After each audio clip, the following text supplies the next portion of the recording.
Mesdames, Messieurs, bonsoir et bienvenue à ce nouveau numéro de Questions d'actu consacré au projet de loi de finances 2020 présenté mercredi dernier par le ministre des Finances Mohamed Loukel devant les députés. Le texte se veut de conjoncture difficile tout en conservant les acquis sociaux. C'est ce que nous allons voir avec nos invités ce soir. Tout d'abord, Yassine Ould Moussa, économiste.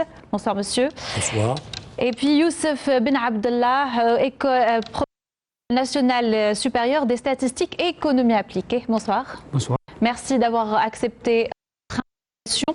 Puis avant de entrer dans les détails, je vous propose de revenir sur les importantes dispositions de ce projet de loi avec ce sujet.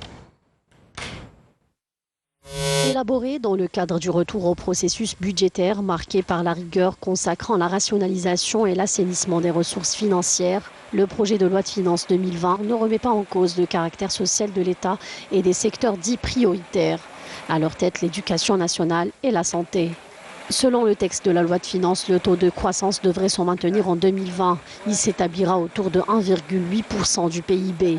La loi de finances 2020 fait état de recettes prévisionnelles de l'ordre de plus de 6 000 milliards de dinars, soit une baisse de 7,7% par rapport à 2019, en raison de la baisse de la fiscalité pétrolière qui devrait s'élever à 2 200,3 milliards de dinars contre 2 714,5 milliards de dinars en 2019. Les recettes fiscales ordinaires devront connaître une hausse relative de 8,6% pour atteindre quelques 4 039 milliards de dinars. S'agissant des dépenses publiques, les budgets de fonctionnement et d'équipement au titre de l'exercice 2020 sont estimés à 7 773 milliards de dinars, soit une baisse de 9,2% par rapport à 2019.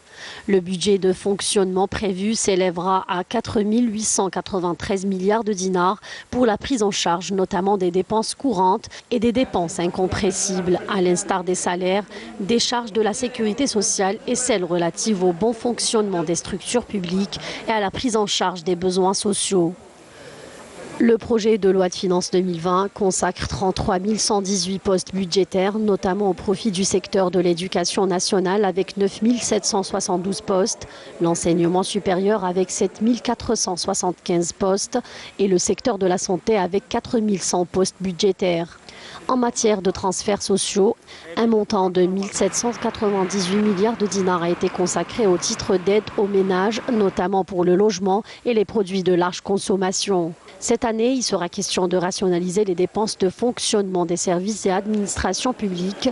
Le projet de loi de finances de 2020 vise également à promouvoir la numérisation, le renforcement de l'attractivité de l'économie nationale et l'amélioration du climat des affaires, notamment au profit des start-up et des jeunes entreprises ainsi que les investissements réalisés dans le Sud. Il s'agira de la mise en place de mesures de facilitation et d'incitation fiscale au profit des start-up activant dans le domaine de l'innovation et des nouvelles technologies et leur exonération de l'impôt sur les bénéfices IBS et la taxe sur la valeur ajoutée, TVA.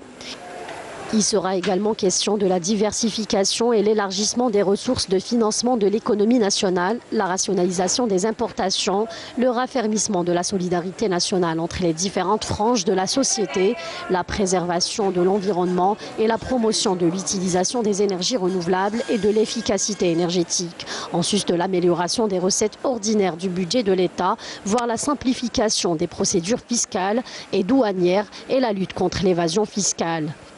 Le PLF veille par ailleurs à l'amélioration du climat des affaires et de l'attractivité de l'économie nationale à travers la levée des entraves relevées dans le cadre de la règle 49-51 pour les investissements étrangers en Algérie, notamment en ce qui concerne les secteurs non stratégiques.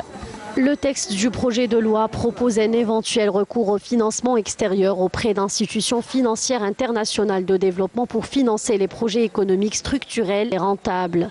De même qu'il autorise les citoyens à importer des véhicules touristiques d'occasion de moteur essence de moins de 3 ans à leurs propres frais, moyennant le paiement des droits et taxes légales dans le respect des normes de protection de l'environnement. Le niveau de la dette extérieure de l'Algérie demeure parmi les plus faibles niveaux dans le monde dont le taux n'excède pas les 0,78% du PIB, alors que le taux de la dette publique interne s'élève à 40% du PIB. Pour ce qui est du niveau de l'inflation, il a connu une nette baisse, passant de 2,1% fin septembre dernier contre 4,45% fin septembre 2018.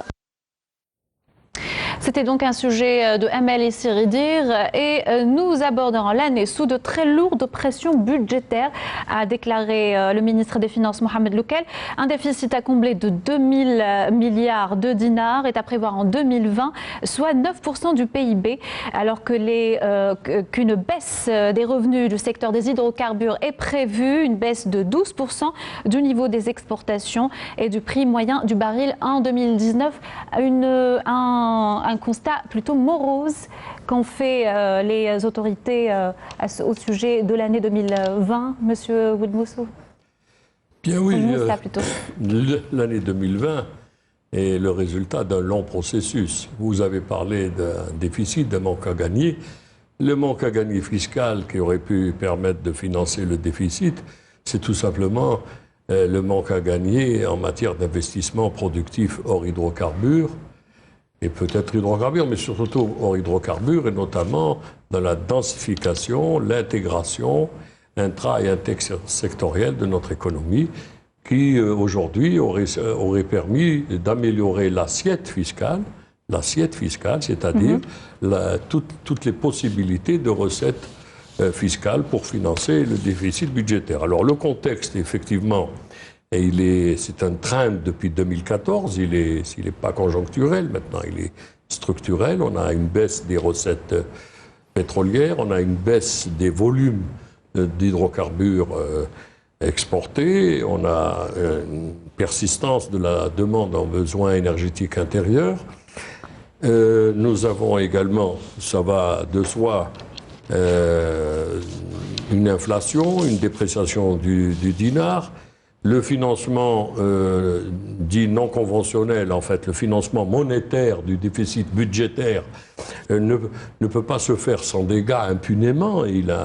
Quand on imprime des milliards de dinars sans contrepartie, et je rappelle que les contreparties de la monnaie sont l'or, les devises et les crédits à l'économie. Donc finalement, nous aiguisons une demande solvable, nous injectons de la demande qui ne trouve pas d'offre, donc l'inflation est un effet mécanique. Donc c'est une année 2020 difficile, c'est le fruit, c'est la résultante d'un certain nombre de facteurs structurels, et nous n'avons pas voulu ou su ou pu changer de braquet, changer d'orientation à notre économie quand les ressources étaient là.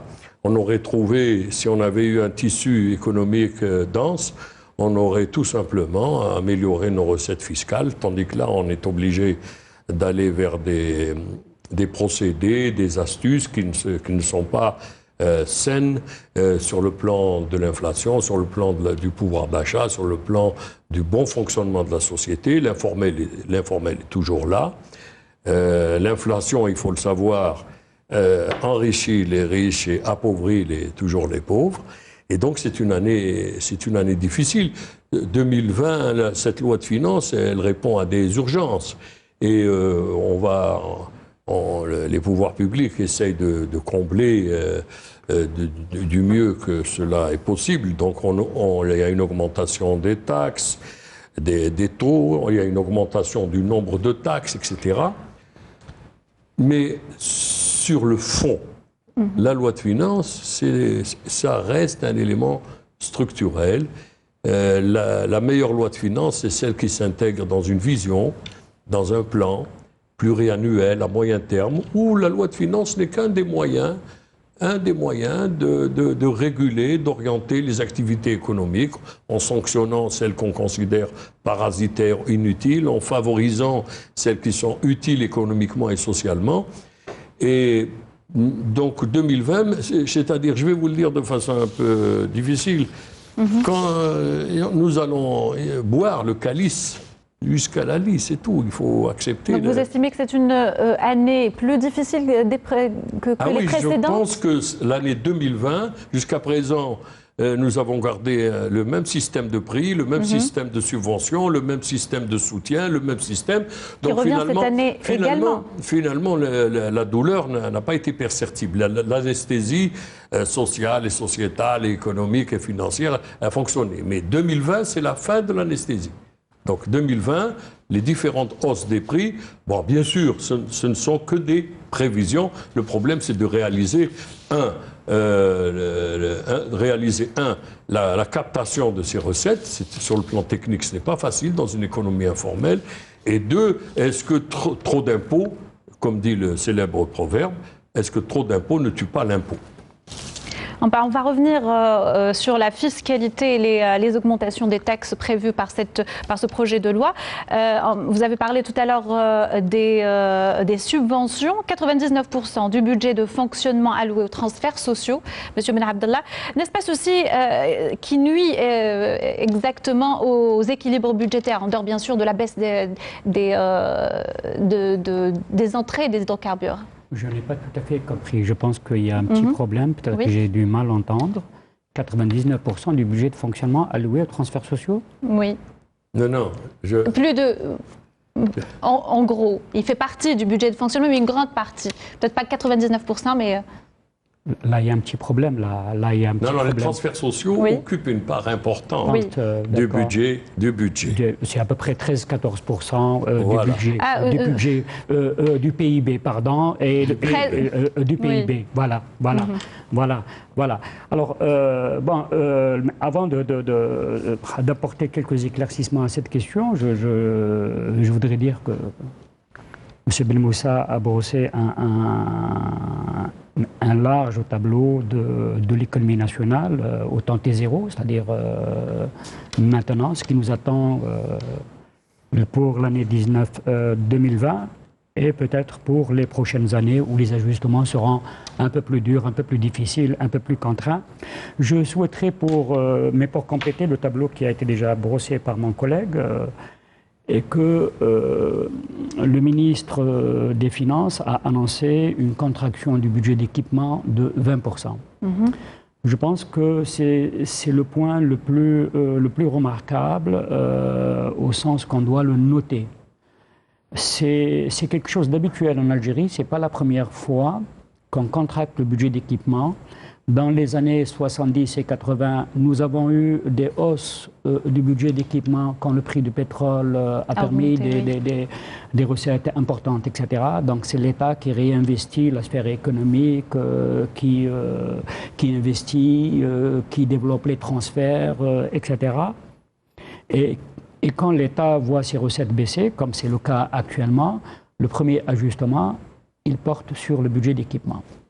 Alors c'est important parce que comme l'État, quand je parle d'État, ce sont les dépenses de l'État. Il est au centre de la croissance économique. C'est lui qui génère par sa propre demande la croissance économique. Donc il faudrait s'attendre en 2020 sur les effets de cette contraction. Cette contraction budgétaire, elle va avoir des effets sur la demande privée qui va se contracter. Parce que l'État n'aura pas de quoi financer ses dépenses. Et donc, si la croissance qui est déjà très basse, elle est à 1,5 d'après les prévisions, d'après les résultats consolidés. Elle est prévue à 1,8. Oui, mais même à 1,8, je souhaiterais rappeler que le taux de croissance de la population, il est à plus de 2. Oui. C'est-à-dire que depuis 2 ou 3 ans, chaque Algérien est en train de s'appauvrir, déjà. D'accord ? La contraction du budget d'équipement va encore accentuer cet effet et je pense que pour l'année prochaine, il va falloir encore s'attendre à un effet plus puissant sur la croissance économique. Autrement dit, la loi de finances qui n'est pas accompagnée par un plan de développement, un plan de croissance, etc., ne nous dit pas, après l'extinction des moteurs de croissance qui étaient animés par l'État grâce à sa demande, quels sont les nouveaux pôles de croissance qui sont en train de s'installer, et puis particulièrement dans la situation politique que nous sommes en train de vivre actuellement. Je pense que le secteur privé, ce n'est pas maintenant qu'il va se montrer plus dynamique que d'habitude, etc. Je pense que ces anticipations de l'avenir ne sont pas très claires et ils préfèrent encore temporiser, attendre pour se décider et montrer un certain dynamisme. Alors maintenant, pour les transferts sociaux. Les transferts sociaux, le peu de choses que j'ai lues sur la loi de finances et que globalement on peut affirmer, du moins c'est le ministre des Finances qui le dit, qui le souligne, et que le modèle social de l'État est maintenu. Maintenu, oui. Est maintenu, c'est-à-dire que les transferts sociaux continuent à être les mêmes, etc.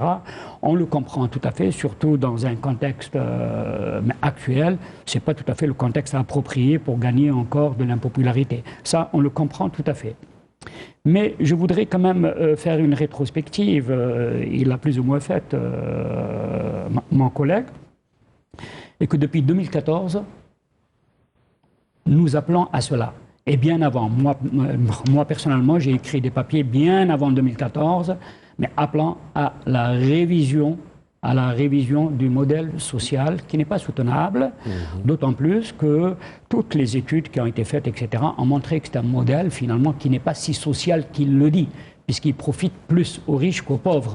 L'ONS a fait une étude très claire là-dessus, et je voudrais rappeler, je m'excuse, je ne peux pas faire autrement.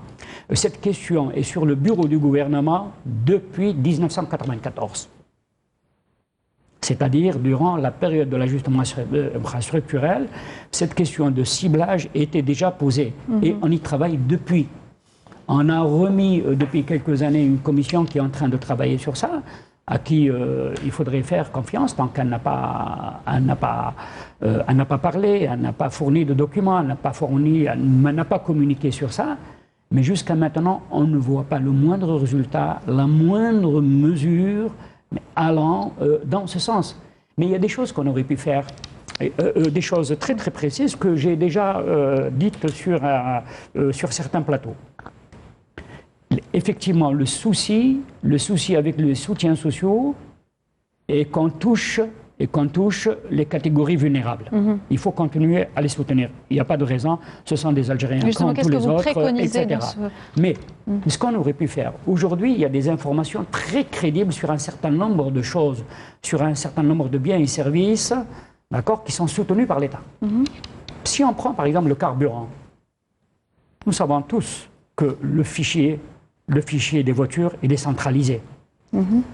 Qu'est-ce qui empêcherait d'appliquer le prix réel sous forme de taxes compensatoires, mais par rapport au prix le payé réellement à la pompe, pour un certain nombre de voitures. Si les fichiers centralisés permettent aussi une information aussi fine concernant l'eau, l'électricité avec les tranches supérieures et peut-être d'autres services, eh bien, on aurait pu le faire. Ça aurait produit de l'argent pour les recettes de l'État, je ne sais pas combien, je n'ai pas de calcul, mais ça aurait produit surtout de la cohésion sociale. De la cohésion sociale, et on en a besoin en ce moment, de la cohésion sociale et de la cohésion entre il y a déjà eu une révision du prix du gaz et de l'eau. Mais pour tout le monde. Oui. Mais pour tout le monde. Moi, je parlais des tranches supérieures. C'est-à-dire qu'il faudrait faire il y a aussi un système de barème pour les grands consommateurs aussi. D'accord. Oui. Voilà. Oui, il y a aussi un barème pour les grands consommateurs. C'est pas très discriminant. Le carburant coûte... pays pétrolier, c'est la bagatelle de 3 milliards de dollars. On paye le un tiers. Voilà. Quand vous achetez et votre puis ça aurait diminué peut-être... Vous payez un tiers. Mais le modèle social dont parle mon collègue, et qui est de 94, ça nous fait 25 ans. Mais cette persistance du modèle social, il ne peut exister que lorsqu'on est en période de finances euphoriques. C'est un peu comme notre système de retraite. C'est un système de répartition.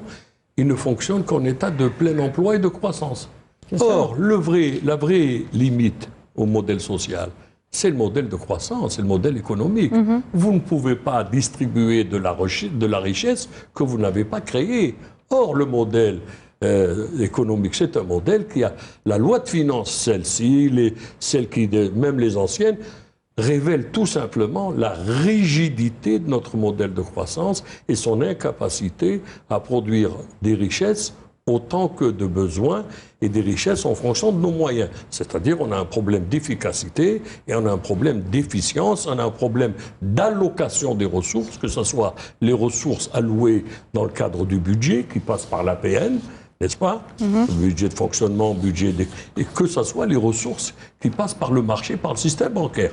Dans les deux canaux, la rationalité, il aurait été plus utile que la rationalité soit au rendez-vous. Résultat des courses, nous avons beaucoup de dépenses et peu de croissance. Nous dépensons beaucoup d'argent, mais nous créons peu de richesses, nous créons peu d'emplois, nous créons peu d'intégration, nous créons peu de sous-traitance. Et tout ça, ça a naturellement un coût.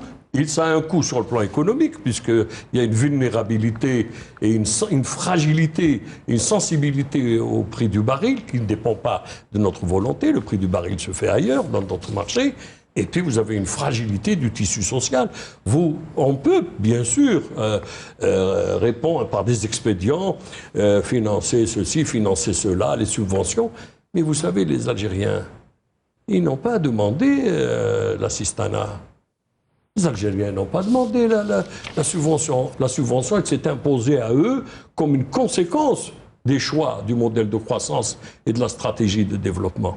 Les Algériens souhaitent avoir soit un emploi, donc il faut la création d'emplois, soit trouver un climat, j'aime pas tellement le mot climat des affaires, parce que dans le mot climat des affaires, je retiens les affaires et j'oublie le climat. Donc je préfère parler de l'environnement, de l'écosystème algérien. Est-ce que nous avons un écosystème qui favorise une allocation optimale, rationnelle des ressources, de nos ressources? Est-ce que nous avons un écosystème qui facilite l'émergence de nouveaux chefs d'entreprise, de nouvelles valeurs, de créateurs, de créativité?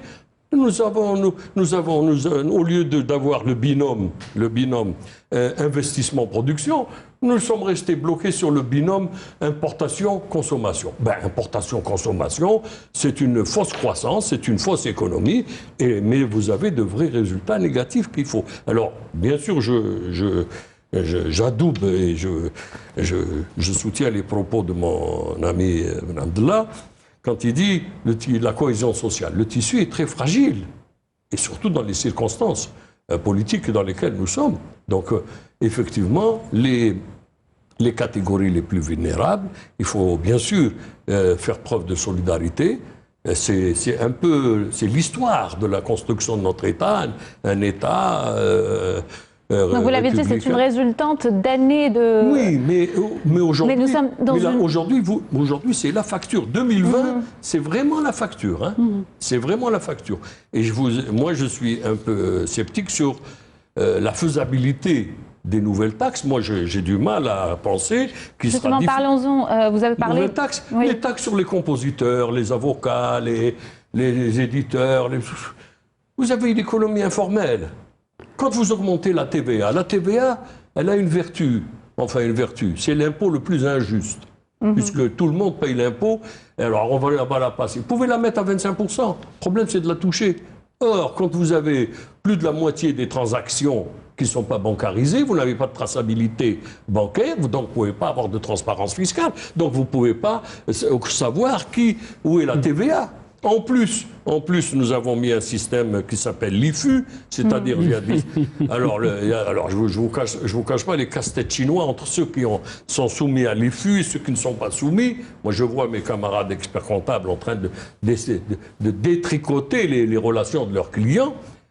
Donc, quand vous avez un système comme ça, moins de 30 millions de dinars et plus de 30 millions de dinars, c'est très difficile de trouver cette TVA. Le problème, il est dans la sphère réelle. Le problème, c'est un problème structurel. C'est le fonctionnement de notre économie, sa bancarisation, sa régulation, et puis surtout, comment réunir les ingrédients favorables et préalables à un minimum de croissance. 1,2 de croissance. Dans un pays où il y a une telle jeunesse, où il y a beaucoup de secteurs à construire, à réaliser, à intégrer, à sous-traiter, c'est peu par rapport à la croissance démographique. quand on a 300 000 étudiants qui sortent chaque année sur le marché du travail, quand vous avez des générations qui arrivent à maturité sociologique, c'est-à-dire mariage, logement, boulot, etc. Donc c'est peu. Donc on doit changer de modèle. Donc cette année, c'est juste, on va... Et encore, je vais vous dire, peut-être qu'elle sera soumise, sujette à quelques modifications.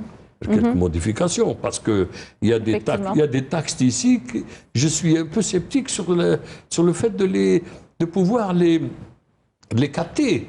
Et puis ensuite, je suis aussi... En parlant du recouvrement fiscal, vous avez parlé d'un modèle économique régi par l'informel. Quels sont les mécanismes qu'on pourrait utiliser pour améliorer le recouvrement fiscal, justement? Nous avons un modèle économique qui n'a pas favorisé l'émergence d'entreprises productives, d'une économie diversifiée, d'une économie intégrée. Nous avons, c'est le seul pays où vous avez beaucoup d'entrepreneurs ou d'entreprises, mais vous n'avez pas de création de richesse. C'est tout. Oui.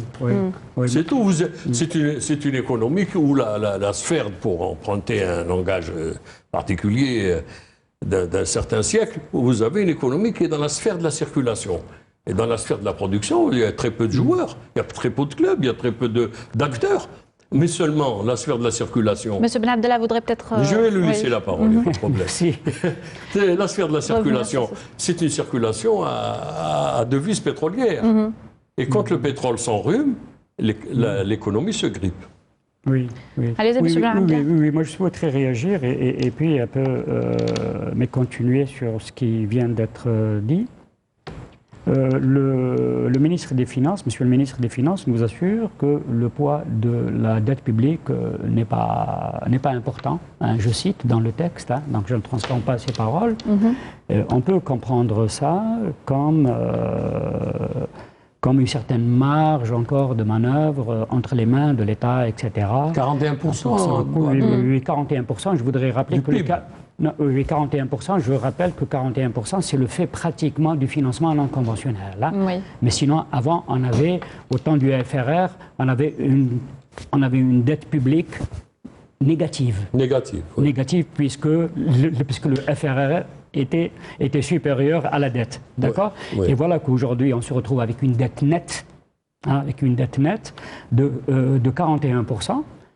Je veux dire que la dette publique, elle menace de hausser très très rapidement, et bien plus rapidement qu'on ne le croit. Parce que tout simplement, il n'y a pas de moyens de financement. Deuxièmement, mais quand on dit que la dette publique n'est pas importante parce que ça ne fait que 41% du PIB, je souhaiterais quand même apporter une précision. On devrait dire le PIB moins l'économie informelle. C'est-à-dire 65% à peu près du PIB, parce que tout le PIB ne constitue pas la base fiscale de l'État. D'accord ? La base fiscale de l'État n'est que l'économie, la partie de l'économie qui paye. Oui. Donc ce taux lui-même, il sera relevé vers le haut. Et deuxièmement, ce ratio n'est pertinent que si réellement il traduit la capacité de l'État à se désendetter. Or, l'État algérien aujourd'hui n'a pas de capacité à se désendetter. Mais sa dette, elle va croître plus rapidement que le PIB. Et donc, elle est déjà insoutenable si on enlève le pétrole. Le problème dans notre macroéconomie, je le dis à chaque fois qu'on me donne la parole, je vais le répéter aujourd'hui, peut-être qu'un jour, il y aura une écoute, je l'espère. Les ratios du budget de l'État, les ratios pertinents, mais tels que les entend un économiste, ils n'ont pas changé depuis très, très, très, très longtemps. Rigidité ? Ce n'est pas 2014. Alors, les ratios pertinents, c'est la couverture du budget de fonctionnement par les recettes ordinaires. D'accord ? Nous savons qu'il n'y a que la moitié. D'accord ? La partie qui va au salaire et la partie qui va aux transferts sociaux. Maintenant, si on passe comme les économistes, et là je parle sous le contrôle de mon ami Khaben Moussa, mais si on prend un budget hors hydrocarbures, oui, il faut le calculer. Si on prend un budget hors hydrocarbures et on va vers un déficit primaire, tel que le font les Anglais, etc., on va se retrouver avec des déficits de 35-40% du PIB. Ce serait béant. D'accord ? Ce sont ces chiffres-là qui donnent la véritable image, c'est-à-dire l'image pérenne qu'on va retrouver, qui est structurelle, qui va nous poursuivre de l'État. Et donc, un gouvernement qui travaille dans le long terme, il devrait avoir en perspective cette image et avoir une stratégie pour la transformer. C'est-à-dire transformer les ratios qui ne sont pas pertinents en ratios pertinents, mais grâce à des réformes, etc. On est loin de ça. Mais je comprends qu'actuellement, on puisse gérer le court terme, parce qu'on est dans une phase de court terme. Un projet de loi d'urgence. On est dans l'urgence. Mais enfin, mais de l'autre côté, il n'y a même pas l'ombre d'une parenthèse qui est ouverte pour le long terme. D'accord. Et là, le débat, même par le truchement, même par le passage vers l'économie, c'est un débat politique de fait. Même quand on passe par l'économie, hein, c'est un passage obligé. Je comprends que la sphère politique aujourd'hui... Oui, je ne pense pas qu'on soit dans la possibilité de le faire actuellement. Oui, il faudrait attendre des élections. Non, je veux dire que la sphère politique a émergé comme sphère importante et comme urgence. Je le comprends tout à fait. Le pays est devant un problème, il faudrait qu'il le résolve, etc. Oui, mais enfin, rien ne nous empêche d'engager un débat sur la transition économique qui nous attend. Quel que soit le gouvernement qui sera issu de ce qui est en train de se passer en Algérie, il sera devant une situation extrêmement pénible, extrêmement difficile. Et plus il tardera à en parler, et plus il aura des difficultés à convaincre. En parler, c'est rien. Autant commencer à en parler aujourd'hui, dire toute la vérité telle qu'elle se présente et telle qu'elle se présentera aux Algériens dans un futur très proche, pour en discuter et puis avoir un consensus sur cette vérité et sur sa transformation, c'est ce qu'on appelle stratégie, etc. Vous voyez que la loi de finances nous emmène un outil conjoncturel, nous ramène sur des phénomènes structurels. C'est-à-dire, ce qu'il disait, c'est que en parler, c'est bien, mais le plus dur, c'est concevoir, conduire, animer, contrôler, impulser des réformes. Et dans les réformes, je vous assure que c'est difficile. Pourquoi c'est difficile? Parce qu'il y a des intérêts. C'est pas une affaire linéaire. Il y a des habitudes, il y a des groupes d'intérêts qui se sont constitués, il y a des intérêts nationaux et internationaux qui peuvent être remis en cause.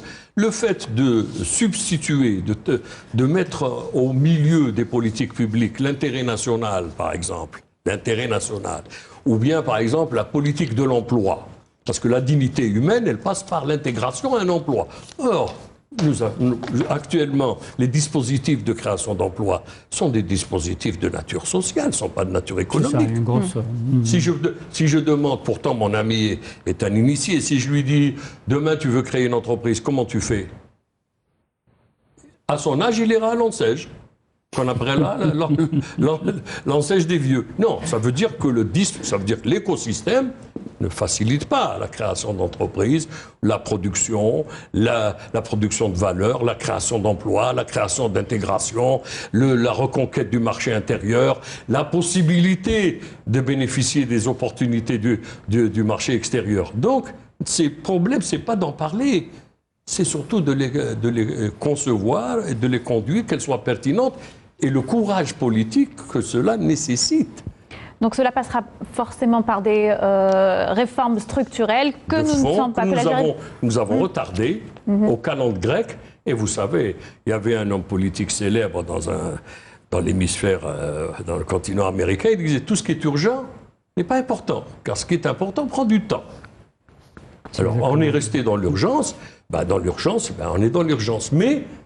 Mais comme mon collègue insiste sur lui, il dit on peut parfaitement répondre à l'urgence et envoyer des signaux sur le moyen et long terme. Préparer la société, les entrepreneurs, les porteurs de projets, l'environnement institutionnel, commencer à préparer.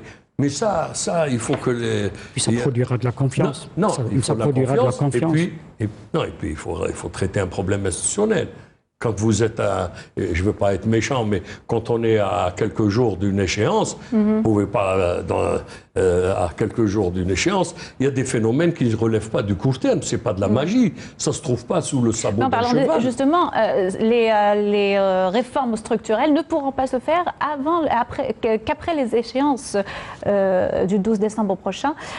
Comme vous l'avez dit tout à l'heure, c'est un projet de loi d'urgence. Urgence. Pour l'exercice 2020. Et l'une des dispositions très attendues par nombre de consommateurs algériens, l'autorisation de l'importation des véhicules d'occasion. La Commission des finances a donné son aval pour les véhicules motorisés essence de moins de 5 ans et diesel de moins de 3 ans. A-t-on vraiment besoin de cette disposition Écoutez, là sur cette question, il y a un manque de communication flagrant. Moi, je voudrais rappeler que l'interdiction d'importation des véhicules usagés a été dénoncée dans les négociations de l'OMC. L'OMC ne comprenait pas pourquoi les Algériens n'acceptent pas des... On a répondu tout simplement, et la réponse était valable pour un temps, que les Algériens n'avaient pas les moyens techniques pour vérifier les voitures. D'accord ? Mais après, il y a eu les centres techniques, etc., avec une réglementation qui les encadrait très très sévèrement, etc., et que les erreurs, et que la triche, etc., étaient punies, même avec des peines de prison, etc. Donc les Algériens n'avaient plus aucune raison d'interdire, de continuer à interdire, mais ils continuaient à le faire. D'accord ? Donc, j'invite à l'analyse en relation avec le montage des voitures, oui, exactement, avec l'industrie de montage, etc. Est-ce que cela ne va pas à l'encontre de la politique d'encouragement de la production nationale ? Voilà, d'accord. Donc, aujourd'hui, on y revient. On veut favoriser le montage. De l'autre côté, on lui crée une concurrence avec les voitures usagées qui vont devenir probablement libres d'importation, peu importe les conditions, 3 ou 5 ans, essence ou gasoil, etc., etc. Mais c'est sur le principe lui-même. C'est-à-dire pour voir est-ce qu'il y a de la cohérence dans la stratégie.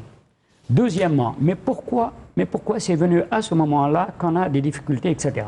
Je pense qu'aujourd'hui, le gouvernement cherche à faire des économies de devises. Puisque de toute façon, les voitures usagées, si elles sont importées, elles seront payées sur les deniers propres, qu'on va chercher dans l'économie informelle, etc. Oui. Alors que de l'autre côté, la Banque d'Algérie, elle sera une autre réglementation. Bon, là, il y a des problèmes de cohérence institutionnelle, comme il parlait tout à l'heure, etc.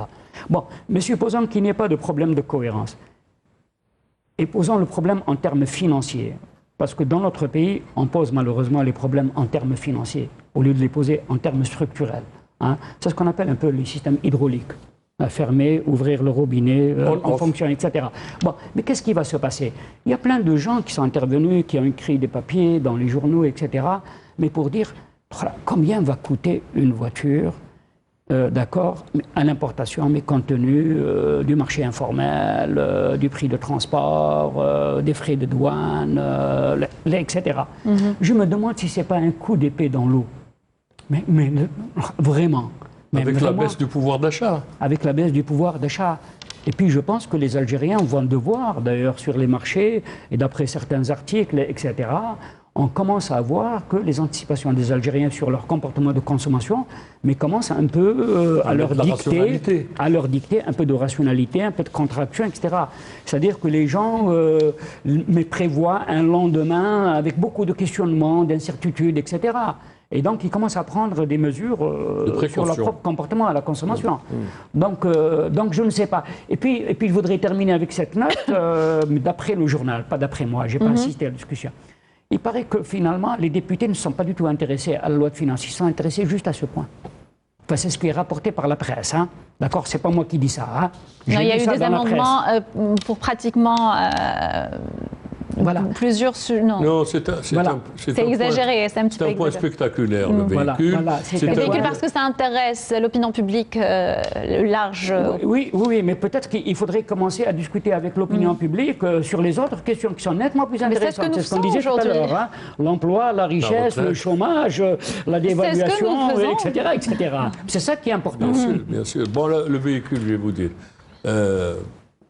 Il y a quelques années, dans les années 90, on avait utilisé le véhicule comme, entre guillemets, rabatteur de devises. Hein? On obligeait les Algériens à faire entrer les devises, et lorsque l'Algérien était attrapé en Europe en titulaire de devises, il payait 7 fois une amende.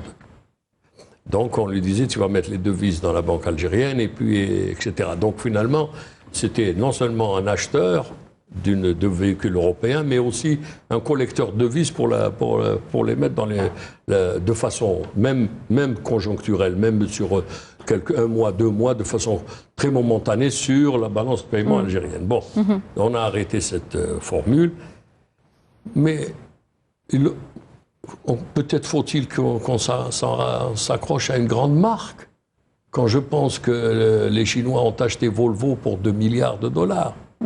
Là, on a eu une multitude d'opérateurs qui se sont lancés dans le montage. Finalement, c'était une industrie qui était totalement sensible à la valeur du baril, puisque pas de baril, pas de devise, pas de SKD, etc. Donc finalement, c'est une industrie très fragile.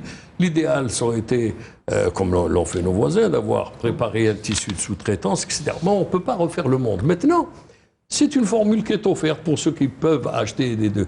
Mais je pense qu'avec la crise et la baisse du pouvoir d'achat, je pense que les Algériens vont introduire plus de rationalité.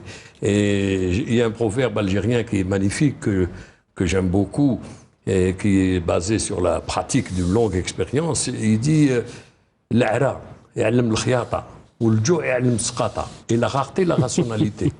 Et lorsqu'on n'est pas confronté à la... Il y a un autre proverbe aussi, il dit « Al-batal yibtal ». Or, on ne rase pas gratis. Et à un moment donné, on paye la facture. La société algérienne, en 2020, va payer la facture. Ce n'est qu'un commencement. Ce n'est qu'un commencement. Elle va payer la facture de son manque de vigilance, d'une forme d'assistanat, d'une forme d'anesthésie sociale, sociétale, d'une forme d'indifférence, d'une forme aussi d'attente. Les Algériens, donc on doit changer de paradigme ou changer de modèle. Les Algériens ne demandent pas, ils peuvent se prendre en charge, mais il faut les mettre dans les conditions. Mais pour se prendre en charge, il faut changer la donne et les données. Et ça, c'est le résultat des futures réformes qui fonctionnent. Un Algérien, vous savez, un jour, on avait dit à une dame qui était Premier ministre en Angleterre, la dame de fer, Madame Thatcher. Elle lui a dit, Madame Thatcher, Madame le Premier ministre, il y a 3 millions de pauvres en Angleterre. Vous n'avez pas honte, vous n'avez pas de cœur. Vous savez ce qu'elle a répondu? Il y a 3 millions de pauvres en Angleterre, mais qu'ils s'enrichissent. C'est-à-dire, ai-je fait un texte qui a empêché un Anglais de créer une activité? Et nous, quels sont les textes qu'on a fait pour que les Algériens créent de la valeur? Toutes les formules de régulation, tous les jeux d'appareils, les jeux ont stérilisé les énergies créatrices. C'est le seul pays où on part en retraite à 40 ans. C'est le seul pays où beaucoup de compétences, de terres agricoles, de valeurs, de ressources, de substances qui sont dans le sous-sol, tout ça est en jachère. Le sous-développement, madame, n'est pas l'absence de ressources. C'est l'incapacité, je l'espère, conjoncturelle à les mettre en valeur. Et vous avez parlé tout à l'heure des personnes qui peuvent acheter des voitures. Oui, ils peuvent. Oui, mais c'est un choix. Ça nous amène à l'impôt sur la fortune qui revient dans ce projet de loi de finances. La Commission propose un taux unique de l'ordre de 1 sur 1000. À imposer à partir de 500 millions de dinars. Quel impact cet impôt pourrait avoir sur la fiscalité Oui. Là, moi, je dois marquer quand même mon étonnement. Le peu de connaissances que j'ai de la fiscalité, ce que j'ai pu lire, même les pays développés qui ont un système d'informants mais un système d'information très très performant. C'est-à-dire ils savent mais qui est riche, qui ne l'est pas, etc. Au centime près. Hein. Oui. Il est connu que cet impôt est très peu rentable. Très peu rentable. Mais il est spectaculaire au niveau politique. Oui. Non. L'ISF dans d'autres pays, là, ça fait... C'est Belmoussa. Ici, on est dans une perspective, Galiaudi, comment boucler... Les deux bouts du... Comment boucler, hein, on n'est pas dans le spectacle politique, effectivement, etc. C'est un impôt qui est très peu rentable. Alors, si cet impôt, mais le 1%, avec des fourchettes, ceci, cela, etc., mais écoutez, on a voulu, mais un jour, je vais être obligé quand même de parler d'un Premier ministre sans dire son nom. J'ai assisté à une université d'été où il y avait l'entrepreneuriat qui était là, hein, les grands patrons, donc ceux qui ont beaucoup d'argent. Le Premier ministre s'est contenté de leur dire: s'il vous plaît, dites-nous qui vous êtes et qu'est-ce que vous faites et dans quelle wilaya. Ce que je veux vous dire est qu'il y a un vrai déficit régalien dans ce pays. Il y a un vrai déficit régalien, c'est-à-dire de puissance publique. D'accord ? Dans un pays où la puissance publique est forte, on n'aurait pas autant d'informels. Et aujourd'hui, quand on a besoin d'argent, on sait qui, on sait qu'il y a un trop-plein, un surplus, etc. Et on va chercher l'argent là où il est. Aujourd'hui, ce qui nous attend, c'est d'aller débusquer, hein, vraiment débusquer, je pense que c'est le terme, oui. Les réservoirs, les réservoirs de richesses inertes qui ne servent ni leurs propriétaires et encore moins la société, voilà. Pour aller les socialiser au profit de l'économie. Peu importe, par l'impôt, par l'amende, par la bancarisation, par tous les instruments que l'économie nous offre. Or, aujourd'hui, on ne le fait pas. Et on pense que lors d'une loi de finances, d'urgence d'ailleurs, on va mettre un impôt et que les gens vont venir gentiment dire: ah oui, vous m'avez oublié, moi je suis un riche, je vais payer 1%. Ils ne le feront pas. Ils ne le feront pas, sauf si le système gagne en confiance régalienne et en puissance publique pour aller les imposer. Ces gens-là, ils envoient leurs enfants à l'école. Ils empruntent les autoroutes, ils empruntent les services publics. C'est ce qu'un économiste appelle un passager clandestin. C'est-à-dire qu'il triche avec toute la société. Il bénéficie des services publics qui sont payés par la société, mais sans apporter sa quote-part à la société. D'accord ? C'est ce que j'appelle un déficit régalien, un déficit de puissance publique. Et il est grand temps dans l'avenir que si on veut que les Algériens vivent ensemble, se mettent ensemble, acceptent l'austérité qui va s'imposer à eux, hein, et qui n'est pas de leur faute. Hein. Je ne voudrais pas dire quels sont les acteurs de cette austérité, etc. Et il va falloir faire un geste dans cette direction, mais qui va produire, encore une fois, de la solidarité, de la cohésion, de la volonté et peut-être influencer la productivité et la croissance économique. Merci, M. Abdallah. Nous arrivons à la fin de notre numéro. Oui. Peut-être un mot de la fin, un dernier mot, monsieur? Un mot de la fin, un mot de la fin. Vous savez, une loi de finances, c'est bien, mais si elle n'est pas intégrée, je vous ai dit, dans un plan à moyen terme, avec des objectifs chiffrés, avec de leur redevabilité, avec ce que dit la réhabilitation de l'État, de sa puissance publique, sa force régalienne, c'est-à-dire que les Algériens sentent que l'austérité, oui, mais dans l'équité. Oui, mais ça ce n'est pas le but d'une loi de finances. Mais madame, la loi de finances, le système fiscal est fait pour organiser l'équité. Bien sûr, et l'équité, la première équité, elle est d'ordre fiscal. Dans un pays qu'on considère comme le pays de la libre entreprise, vous n'avez aucun moyen d'échapper au fisc. Ça s'appelle les États-Unis. Merci Monsieur Ould Moussa, merci Monsieur Ben Abdallah, merci d'avoir été avec nous ce soir. Voilà, c'est la fin de ce numéro de Questions d'actu. Je vous souhaite une excellente soirée avec le reste des programmes sur Canal Algérie.